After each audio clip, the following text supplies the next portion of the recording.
Bismillahirrahmanirrahim. Alhamdulillahi rabbil alamin wa bihi nasta'in ala umuri dunya waddin. Salatu wassalamu ala sayyidil mursalin imamil muttaqin sayyidina wa habibina wa syafi'ina wa qurrati a'yunina Muhammadin sallallahu alaihi wasallam wa ala alihi wa ashabihi ajma'in. Wa subhanaka la ilma lana illa ma 'allamtana innaka antal alimul hakim. Tub 'alaina innaka antat tawwabur rahim. Wa la hawla wa la quwwata illa billahil 'aliyyil 'azim. Amma ba'd. Para bapak, para ibu, para jamaah salat maghrib Masjid Nurul Islam yang dirahmati oleh Allah Subhanahu wa taala. Alhamdulillah, kita tetap bersyukur kepada Allah Subhanahu wa taala. Malam hari ini kita masih ditakdirkan olehnya tetap dalam keadaan iman, dalam keadaan Islam, teriring anugerah berupa kesehatan, baik kesehatan jasmani, kesehatan rohani, sekaligus Allah pertemukan kita kembali di majelis yang insya Allah barokah, majelis yang mulia, majelis ta'lim yang punya nilai luar biasa dalam konteks ajaran-ajaran Rasulullah Sallallahu Alaihi Wasallam. Mudah-mudahan majelis yang kita ikuti pada malam hari ini benar-benar menjadi majelis yang bisa memberikan manfaat besar buat kehidupan kita. Berharap Allah Subhanahu wa taala memberikan tambahan ilmu kepada kita dengan ilmu yang barokah, ilmu yang manfaat fid dini wad dunya wal akhirah. Amin Allahumma amin. Salawat wa salam tidak lupa kita haturkan kehadiran junjungan agung beliau Rasulullah Muhammad sallallahu alaihi wasallam bi qouli Allahumma shalli ala sayyidina Muhammad wa ala alihi wa ashabihi ajma'in. Bapak Ibu jamaah rahimakumullah, di kesempatan malam hari ini saya mengajak kepada kita semua untuk terus-menerus belajar menjadi hamba-hamba Allah yang sesungguhnya. Kehambaan kita di hadapan Allah Subhanahu wa taala jangan sampai hanya sebatas kehambaan yang sekedar pengakuan bahwa kita adalah ciptaan Allah Subhanahu wa ta'ala. Kehambaan kita kepada Allah jangan hanya sebatas kehambaan rububiyah. Seperti yang sering kali saya sampaikan bahwa kehambaan manusia di hadapan Allah Subhanahu wa ta'ala itu secara global dapat dikelompokkan atau dapat digolongkan menjadi dua. Pertama, kehambaan yang bersifat rububiyah. Bentuknya apa? Bentuknya adalah pengakuan bahwa kita ini adalah makhluk yang diciptakan oleh Allah Subhanahu wa ta'ala, siapapun kita. Maka dalam hal ini insya Allah kita semua sudah pasti meyakini bahwa kita adalah bagian dari ciptaan-ciptaan Allah Subhanahu wa ta'ala. Kemudian yang lebih esensial adalah kehambaan yang bersifat uluhiyah. Ini yang harus terus kita bangun. Supaya apa? Supaya pada akhirnya kita ini benar-benar diakui oleh Allah Subhanahu wa ta'ala menjadi hambanya. Kalau sekedar kita mengaku bahwa kita ini adalah hamba Allah, itu kan kita. Tapi apakah kehambaan kita kepada Allah betul-betul diakui oleh Allah Subhanahu wa ta'ala? Maka ini kemudian kita harus terus belajar membiasakan untuk menjalankan apa-apa yang telah diajarkan oleh Allah Subhanahu wa Ta'ala di dalam Al-Quran maupun yang diajarkan oleh baginda Rasulullah Sallallahu Alaihi Wasallam. Ini penting sekali.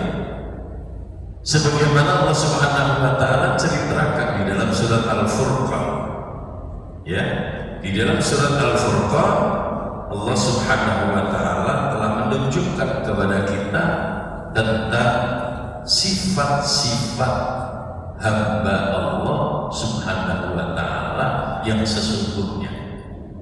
Kalau dalam bahasa ayat dikatakan sebagai ibadur rahman, ya, dikatakan sebagai ibadur rahman.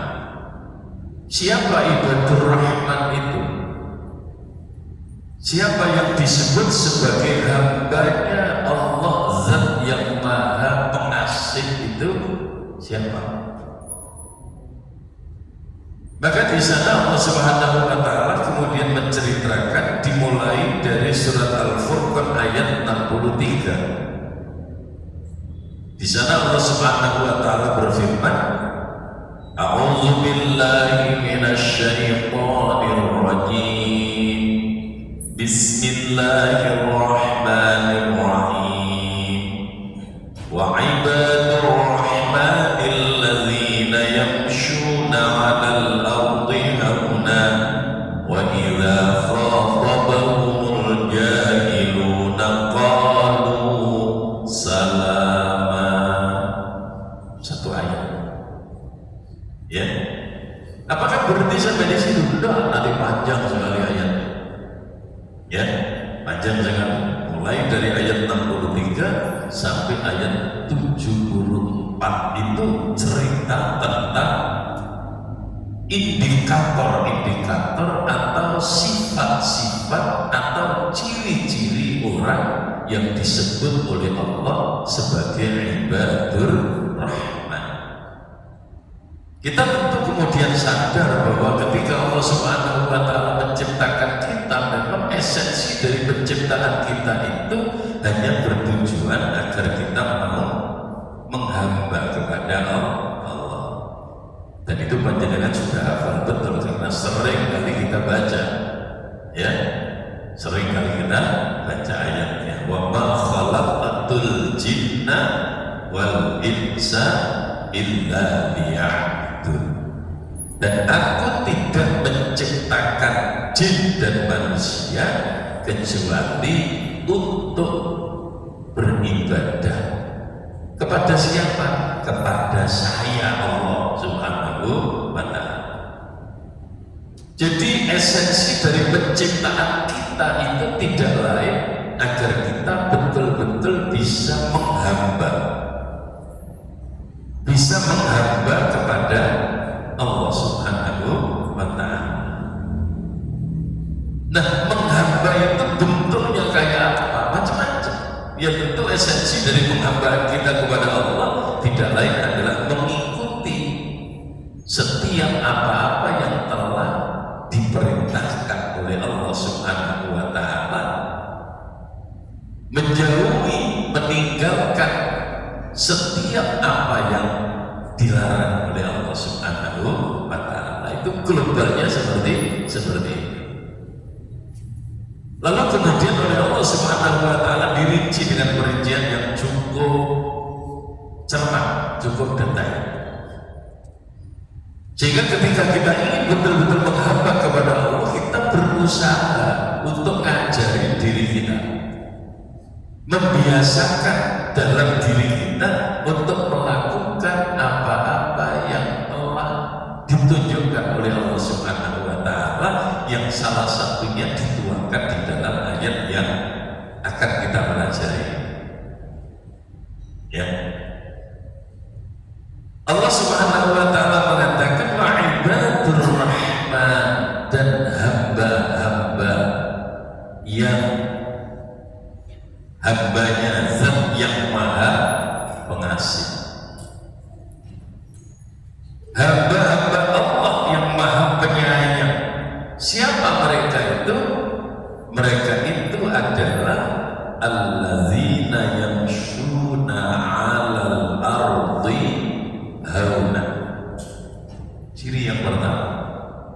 Ya, sifat yang pertama orang yang disebut oleh Allah sebagai ibadur rahman. Siapa mereka yang disebut oleh Allah sebagai ibadur rahman? Yang pertama adalah alladzina yamshuna 'alal ardi hauna, adalah orang-orang yang berjalan di atas bumi dengan rendah hati. Sehingga sifatnya hamba Allah yang betul-betul sebagai hamba itu tidak pernah sama sekali untuk memberanikan diri memiliki sifat takabur.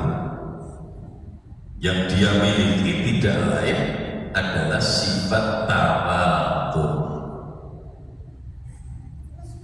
Nun sewu, yang seperti ini penting sekali untuk terus-menerus kita ulang-ulang. Karena apa? Karena kesombongan itu seringkali muncul tiba-tiba. Mungkin dalam hati kita kepingin sih jadi orang yang tawadhu, tapi tidak serta-merta ketika kita punya keinginan untuk menjadi hamba yang tawadhu itu lalu kita tidak diuji oleh Allah.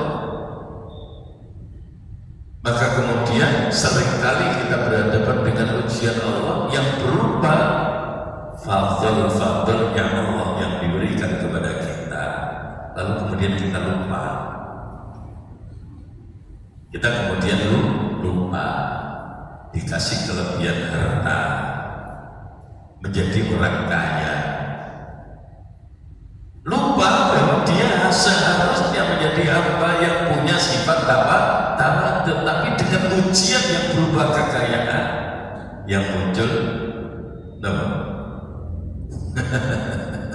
sing muncul dangane begeduti, ya, rumangsa sugih apa nek sugih sak kampung, sugih sak desa paling sugih. Wah, ini biasanya terus gampang sekali kemasukan penyakit. Kalau bahasa kita petetak-petetek, penggerak-penggerik, ya, pelita, pelintir, rumangsa sugih dewe. Hati-hati. Apakah hanya untuk orang kaya? Tidak juga, karena kelebihan Allah yang diberikan kepada manusia itu bermacam-macam. Ada orang yang diberi kelebihan dalam bentuk harta, ya toh? Ada orang yang diberi kelebihan dalam bentuk tahta, pangkat, jabatan. Ya, akhirnya keluar kesemenang-menangannya. Dia lupa bahwa sesungguhnya pangkat jabatan itu hanyalah sekedar titipan, bahkan amanah yang harus dipertanggungjawabkan. Ya nek tanggung jawab ning dunya ngono tok wae gampang. Kita bertanggung jawab di hadapan manusia itu gampang, manusia gampang dibujuki ya. Ya tak? Tapi bagaimana dengan pertanggungjawaban kita kelak di hadapan Allah Subhanahu wa ta'ala? Ini yang sering kali kita lupakan.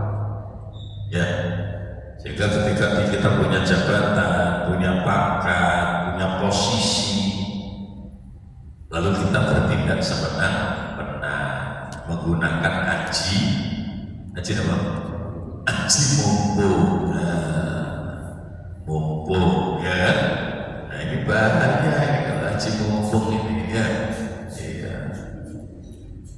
Sehingga seringkali jadi melesetan, ya. Seringkali jadi melesetan. Konsepnya Ki Hajar Dewantara ing ngarsa apa? Nah, ing ngarsa sumtulodo. Ana tenan ing madya mangun karang. Mantarnya apa? Tuturi handa yani. Itu konsep yang luar biasa dari beliau. Lalu kemudian diplesetkan orang ing ngarsa mumpung kuwasa, ing madya ngumpulno harta, tuturi anggregoti bablae. Ya. Bahaya lah ya. Wah, ini yang katanya agak bahaya. Tapi bahaya ya. Kalau sudah kena rumus yang plesetan, mestinya ingarso tulodo. Ketika kita berada di depan, kita harus bisa memberikan keteladanan. Jadi pemimpin itu mestinya harus bisa diteladani. Ternyata seringkali orang lupa dengan itu, lalu jadi plesetan. Ingarso mumpung kuwasa madya tak ngumpulno arta. Masya Allah, semoga kita semuanya dilindungi oleh Allah Subhanahu wa Ta'ala. Kemudian kita semua tetap dijaga oleh Allah Subhanahu wa Ta'ala, sehingga tidak mudah lupa terhadap apa-apa yang seharusnya kita lakukan sebagai hamba Allah Subhanahu wa Ta'ala. Kenapa? Karena tawadhu itu sesuatu yang menjadi pelajaran luar biasa. Betapa Rasulullah SAW telah menunjukkan kepada kita dengan keteladanan beliau yang luar biasa dalam hal al-akhlaqul karimah. Bahkan beliau juga menyatakan bu'ithu liutammima makarimal akhlaq. Misi utama kehadiran beliau membawa risalah Islam tidak lain adalah untuk menyempurnakan akhlak. Makanya kenapa akhlak ini kemudian menjadi titik tumpu yang tidak bisa kita abaikan. Bahkan ketika Allah Subhanahu wa Ta'ala menceritakan ciri-ciri dan sifat-sifat ibadur rahman, itu yang pertama kali muncul adalah akhlak yang berupa sifat tawadhu, yang syuna alal ardi hauna. Dan jangan pernah kita salah berpikir lalu kemudian menganggap kalau kita terlalu tawadhu, tawadhu kalau terlalu nih, tidak ada tawadhu ya tawadhu saja, tidak pakai terlalu. Orang kemudian seringkali salah berpikir, kalau terlalu tawadhu kalau didek-dek uang, sumi dek-dek sombong. Ya, kadang-kadang kita kan merasa begitu. Kalau tawadhu itu malah ada harganya di hadapan orang. Emang ada apa dengan orang lain? Kita hidup itu bukan untuk mencari ridhonya manusia. Catat baik-baik. Ya, kita hidup itu tidak berburu ridhonya manusia. Emang ada efeknya kalau ada orang lain ridho dengan kita?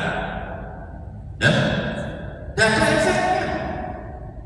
Ya, sebut saja sampai di kampung itu orang sekampung seneng kampung, kalau sampai apa efeknya? Tidak ada efeknya. Atau sebaliknya, usah kampung kamu sih kalau sampai juga tidak akan efek dengan kehidupan sampai. Kenapa? Tatanan kehidupan kita itu yang ngatur adalah Allah Subhanahu wa Ta'ala. Karena itu seringkali saya katakan, ketika kita ingin menjadi orang yang tawadhu, itu tetap bagaimanapun dasar tauhidnya harus kuat. Dasar tauhidnya harus kuat. Yakin bahwa hidup kita ini yang ngatur adalah Allah Subhanahu wa Ta'ala. Maka kita tidak boleh mentaati siapapun kecuali dasar kita adalah taat kepada Allah Subhanahu wa Ta'ala. Ya, makanya kalau ada ayat atiullah wa atiur rasul wa ulil amri minkum, atiullah itu mutlak, wa atiur rasul itu mutlak, tapi wa ulil amri minkum itu masih dalam tanda kutip. Kalau tidak bertentangan dengan tuntunan Allah, maka kita wajib taat.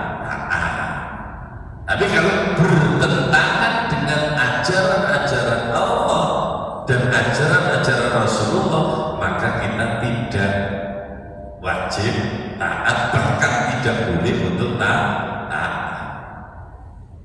Ya, tapi tidak taat itu pun tidak berarti kemudian kita mengabaikan tata krama.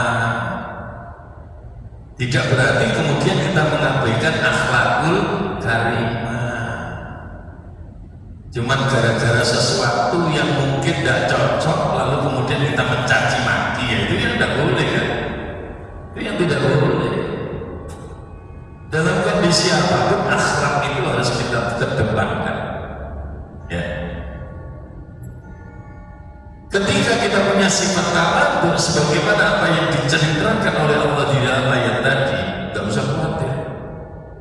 Jaminan Rasulullah SAW, man tawadhu'a rafa'ahu Allah. Barang siapa yang bersifat tawadhu, yang memiliki sifat tawadhu, maka dia akan diangkat derajatnya oleh Allah Subhanahu wa Ta'ala. Derajatnya kayak apa? Derajat di sisi Allah. Ning dunya gak duwe derajat ra penting. Gitu? Ra penting. Ya sudahlah, kita jadi orang biasa seperti ini. Ya, sebut saja menjadi rakyat jelata. Emang efek? Enggak lah. Ya. Tapi kalau sampai kita tidak punya nilai di hadapan Allah, tidak memiliki derajat di sisi Allah, ini masalah besar. Ya, masalah besar. Makanya orang yang tawadhu itu dijamin oleh Rasulullah, rafa'ahullah, derajatnya akan diangkat oleh Allah Subhanahu wa Ta'ala. Sebaliknya, wa man takbara wadha'ahullah. Barang siapa yang takabur, barang siapa yang sombong, maka Rasulullah mengancam bahwa Allah akan direndahkan oleh Allah Subhanahu wa Ta'ala. Derajatnya akan direndahkan oleh Allah Subhanahu wa Ta'ala. Maka jangan pernah khawatir kalau kita bersikap tawadhu kepada orang lain, lalu kita kemudian merasa suka duit, tidak bisa begitu, biasa aja. Ya, karena terus terang, ya seperti yang saya katakan tadi, kita tidak berburu ridhonya manusia, tapi kita terus berharap ridhonya Allah Subhanahu wa Ta'ala. Nah, Bapak Ibu jamaah rahimakumullah, sifat tawadhu ini tidak hanya diceritakan oleh Allah ketika Allah mengisahkan atau menceritakan tentang sifat-sifat ibadur rahman, tapi beberapa kali di dalam Al-Quran Allah Subhanahu wa Ta'ala juga menyinggung tentang itu. Sebut saja salah satunya di dalam surat Al-Isra ayat 37. Allah Subhanahu wa Ta'ala berfirman, wala tamshi fil ardi maraha innaka lan takhriqal arda wa lan tablughal jibala tula. Kita dikritik habis oleh Allah Subhanahu wa Ta'ala. Maka Allah kemudian mengatakan wala tamshi fil ardi maraha, janganlah kamu berjalan di muka bumi ini dengan angkuh, dengan sombong. Jangan sampai kita hidup di bumi Allah ini dengan keangkuhan kita, dengan kesombongan kita. Sing arep disombongno iku apane? Maka Allah kemudian mengatakan, kalau kamu mau sombong itu yang kamu sombongkan apa? Entoh sesungguhnya kamu sama sekali tidak akan pernah bisa menembus bumi dan tidak akan bisa sampai setinggi gunung. Setingginya tidak ada kemungkinan. Kau jangan sombong, masih sombong malane. Gitu? Innaka lan takhriqal arda. Kamu ngaku hebatmu apa? Iso tak tembus bumi. Ya, ya kalau orang pergi mau ke gunung apa, ke bulan, ya Tapi sampai hari ini belum ada orang yang bisa menembus bumi loh. Ya, wis tekan alat secanggih apapun kok ngebur bumi nanti tembus itu raiso. Selamanya tidak akan pernah bisa. Kenapa? Karena ini sudah menjadi sindiran Allah di dalam Al-Quran. Innaka lan takhriqal ardh. Kowe ngaku hebat, ngaku pinter, ngaku tok markotok lu entos apa iso tak tembus bumi. Tak akan pernah bisa. Ya. Walau tablughul jibala tula. Engkau kan tidak akan pernah bisa setinggi gunung sehebat apapun. Tidak akan pernah bisa setinggi gunung. Kan tidak akan koyo ya kan? Ini merupakan satu sindiran keras dari Allah Subhanahu wa Ta'ala buat orang-orang yang lupa dengan sifat tawadhunya, dengan sikap tawadhunya, lalu kemudian mereka berganti dengan kesombongannya. Di surat Luqman Allah Subhanahu wa Ta'ala juga menyebut lagi, wala tusa'ir khaddaka lin-nasi wala tamshi fil ardi mar'a. Jadi karakter ini disebut oleh Allah tidak hanya satu kali dalam Al-Quran.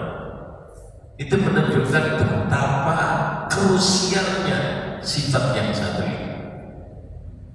Ya, Allah Subhanahu wa Ta'ala mengatakan wala tusa'ir khaddaka lin-nas wala tamshi fil ardi marha. Janganlah kamu memalingkan muka dari manusia. Gimana memalingkan muka? Nah, ketemu Anda. Ya, tidak usah gitulah, biasa-biasa aja. Ya, biasa-biasa saja. Oke, kita nggak cocok, tidak apa-apa. Nggak cocok dengan orang itu biasa. Ya, tapi jangan sampai menjadi kebencian. Nggak cocok aja. Tapi kalau usah sampai benci. Jadi masalahnya kan kalau sampai pada kebencian. Jika lalu lihat mukanya saja nggak mau, ya toh, berpaling, ya, berpaling dari manusia. Wala tamshi fil ardi marha, dan janganlah kamu berjalan di muka bumi dengan angkuh. Kenapa dilarang? Innallaha la yuhibbu kulla mukhtalin fakhur. Karena sesungguhnya Allah Subhanahu wa Ta'ala tidak suka kepada orang-orang yang sombong, kepada orang-orang yang membanggakan diri. Ya, ini kita pas ngaji mantu-mantu healing teman-teman. Ya, lewat yang ngaji wis. Iya. Tapi kalau wis betul ya. Ayo, ini makanya saya katakan ini perlu kita latih, perlu kita latih.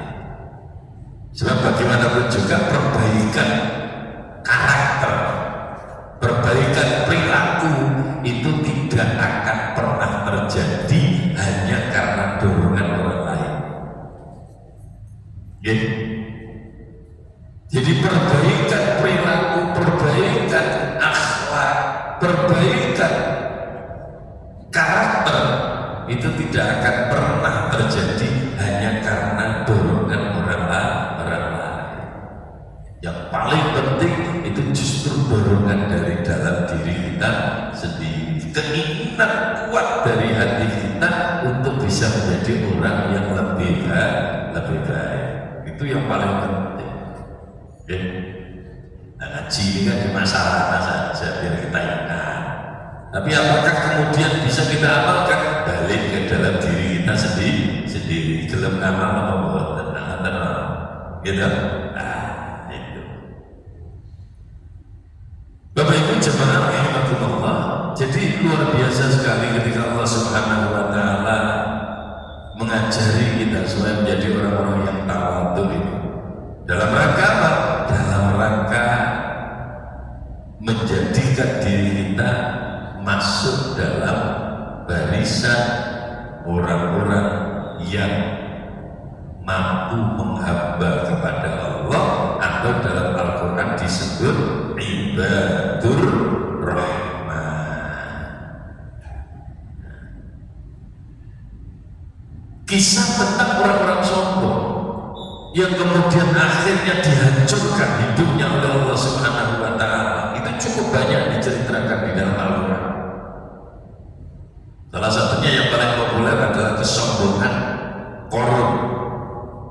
Kesombongan Qarun karena kekayaannya, kesombongan Fir'aun karena kedudukannya. Ya kan? Apa yang terjadi? Hancur semuanya. Tidak ada ceritanya kesombongan mengantarkan kita pada kemuliaan, itu tidak ada ceritanya. Kesombongan itu selalu berakhir dengan kehancuran. Kesombongan itu selalu berakhir dengan kerendahan. Tapi tawadhu akan mengangkat derajat kita.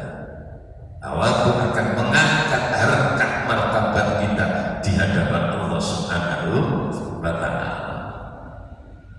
Kalau kita baca sejarah kayak Qarun, ya toh, Masya Allah, dia lupa bahwa dia bisa kaya itu karena pemberian Allah. Wasilahnya adalah doanya Nabi Musa. Qarun itu asalnya melarat, orang terima melarat kiri, ya. Qarun itu asalnya melarat. Ketika dia miskin, dia menjadi pengikut setianya Nabi Musa alaihissalam. Jadi jangan berpikir bahwa Qarun itu kafir sejak awal. Enggak. Qarun itu waktu miskin, dia menjadi pengikut setianya Nabi Musa. Berarti beriman kan? Menjadi pengikut setianya Nabi Musa. Tapi kemudian ketika dia meminta kepada Nabi Musa untuk mendoakan agar dia menjadi orang kaya, ya waktu jalur doa itu biasa. Kalau sampai doanya sudah gak bisa nyerang masjid. Kan orang itu ya. Kalau sampai doanya suki, nama baca bisa nyumbang masjid, bisa nyumbang anak yatim, bisa nyumbang fakir miskin. Waktu melarat yo janji Iqbal Gendes. Begitu dengan tenanan, lalu kemudian doanya mustajabah, jadilah dia orang kaya. Setelah jadi kaya, kaya apa? Selalu habis, karena merasa bahwa kekayaan itu adalah hasil jerih payahnya. Ini yang jadi masalah. Makanya Imam Abul Lais As-Samarqandi, Imam Abul Lais itu pernah memberikan resep kepada kita kalau ingin hidup kita barokah, kalau ingin harta kita barokah, ya, maka salah satunya beliau kalau menyebut itu ada 5 syarat. Kalau ingin hidup kita berkah, harta kita berkah, itu syaratnya 5. Salah satunya, kalau ingin harta kita berkah, hidup kita berkah, maka jangan pernah menganggap harta yang kita terima itu adalah hasil usaha kita. Jangan pernah menganggap bahwa kesuksesan itu adalah hasil jerih payah kita.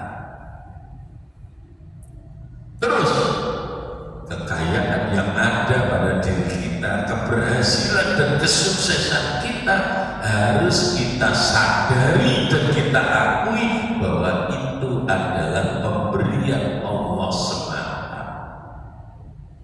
Nek Gusti Allah ra maringi nyusak jempali kaya apa ra bakal lek. Bener gitu? Wis pirang-pirang wong nyambet gawe nyusak jempali mulai berangkat isu jemput nganti mulai bengi. Ya saking temen-temen nyambet gawe nganti ndas digo sikil-sikil digundas. Kaya akrobat. gitu. Kurang ngomong. Apakah yang begitu itu selalu menjadi orang kaya? Tidak juga. Oke, ada yang sukses, tapi ada juga yang tidak sukses. Itu artinya apa? Itu artinya bahwa kesuksesan itu, keberhasilan itu, kekayaan itu mutlak merupakan pemberian Allah Subhanahu wa Ta'ala. Mulane nek dhewe ditakdir kali Gusti Allah biasa-biasa wae, yo tetep disyukuri. Piye-piye ngene iki sing luwih apik kanggo awake dhewe, monggo Gusti Allah. Bahkan andaikan kita ditakdirkan oleh Allah menjadi orang yang miskin sekalipun, kita harus tetap yakin bahwa pilihan Allah untuk kita itu adalah pilihan yang terbaik. Jadi kita tahu ini orang kuat raiso tenang, gitu. Jadi kalau tauhidnya tidak mantap, sulit untuk bisa berpikir seperti itu. Giliran miskin akhirnya kok isinya sambat tadi, dino isinya ngelutok. Giliran kaya karena dia lupa bahwa kekayaan itu adalah pemberian Allah SWT, yang muncul adalah sombongnya. Ya, petetek lali, sopo siro sopo suruh lali apa ide kan ya. Nah ini, makanya kita perlu ingat selalu. Jadi Korun itu setelah didoakan oleh Nabi Musa, lalu kemudian diberi kekayaan oleh Allah Subhanahu wa Ta'ala, sampai diceritakan di dalam Al-Quran kekayaannya luar biasa, melimpah ruah, tak terhitung nilai dan jumlahnya. Bayangkan, tak terhitung nilai dan jumlahnya. Kalau orang sekarang kaya, itu masih ada catatannya. Ya, orang sekarang itu kaya pun masih ada catatannya. Buktinya masih bisa diadukan. Daftar 10 orang terkaya sedunia. Kan pernah kita baca berita seperti ini. Daftar 10 orang terkaya di Indonesia. Iji ono catatan nih. Ya, iji ono tulisan. Lu Koran lu gak kena dicatat saking lu gini. Berapa kekayaannya Koran? Gak kena ditulis. Saking akeh. Tapi karena dia lupa bahwa itu adalah pemberian Allah, dia tidak menyadari bahwa itu adalah merupakan anugerah dari Allah. Dia merasa ini adalah hasil jerih payah saya, sehingga diminta zakat tidak mau, diminta sedekah tidak mau, tidak digunakan sama sekali untuk perjuangan dakwah agama. Yang waktu itu adalah Nabiullah Musa alaihissalam wassalam. Karena dia merasa ini milik saya, ini hasil usaha saya. Nasibnya hancur kan? Hancur di telan bumi. Ya, kalau Allah sudah menghendaki, tidak ada yang susah, tidak ada yang repot. Sehingga salinan dur mencit langsung nelbok ya iso.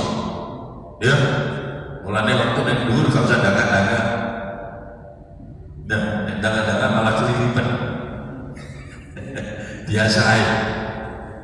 Ketika kita dibawa juga jangan mengeluh, karena boleh jadi saat ini kita dibawa, besok dibalik oleh Allah, bisa naik ke atas. Kalau Allah menghendaki, tidak ada satu pun orang yang bisa menghalang.